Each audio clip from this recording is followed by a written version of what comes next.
So generally, I don't like to specify pockets by position, just because there's so many different playing styles, and someone who plays attack may play completely different um, from someone who plays, their playing style may be different from someone else that plays attack.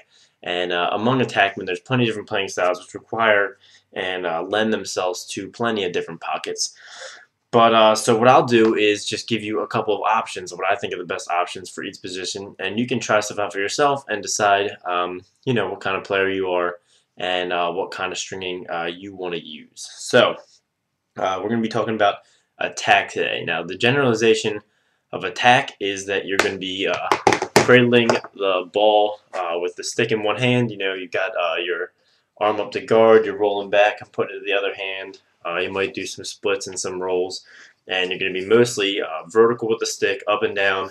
Splits, one hand, straight to feeding, and sometimes turning the corner and finishing. So that's one of the types of players. And me personally, when I played attack, I sort of played more like a midfielder. I didn't put the stick in one hand all that often. I'd be two hands and I'd split, and I'd kind of do a power cradle and lean it back and lean into him a little bit. I was less of a vertical carrying player and more of a horizontal, like a midfielder would be when I played attack. And I'm sure there's plenty of you that fall into either category, and some of you that fall into both, kind of mixed around. So first, I'll start out with what I use for attack and how that works for certain playing styles, and then I'll talk about a general attack recommendation pocket. So you've all seen the pocket that I use. I use a Nike Lakota with a mid-high pocket. First, let's talk about head selection a little bit.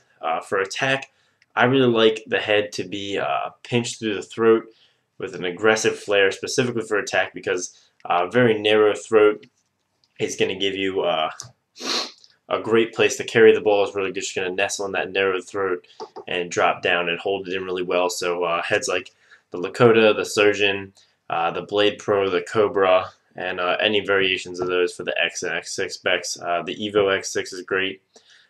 So all those heads, and there's a ton of other ones as well. But anything with a tight throat pinch.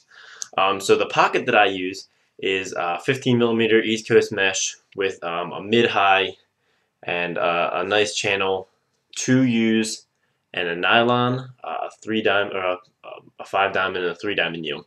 And this pocket allows the ball to roll up right under that bottom U when you're cradling horizontally, so it gives it really good hold and a really nice snappy release, and the channel has a lot of hold and consistency. But this pocket does allow the ball to sag a little bit more down lower, not quite as low as a low pocket would go, but more like a mid-low. So I'm cradling one-handed, and then when I go to shoot and pass, it'll shift back up. So this mid-high sort of shifty pocket is great for a player that likes to cradle with 2 hands and deliver some really big outside rips, because it's going to come up in that high pocket and get stuck right under that bottom U and really allow you to crank it up. And also the ball sitting high in the pocket is going to allow for a really quick release, which is important when you go straight from a dodge and you find someone open. You want to just be able to get it out of your stick really quickly and make a feed.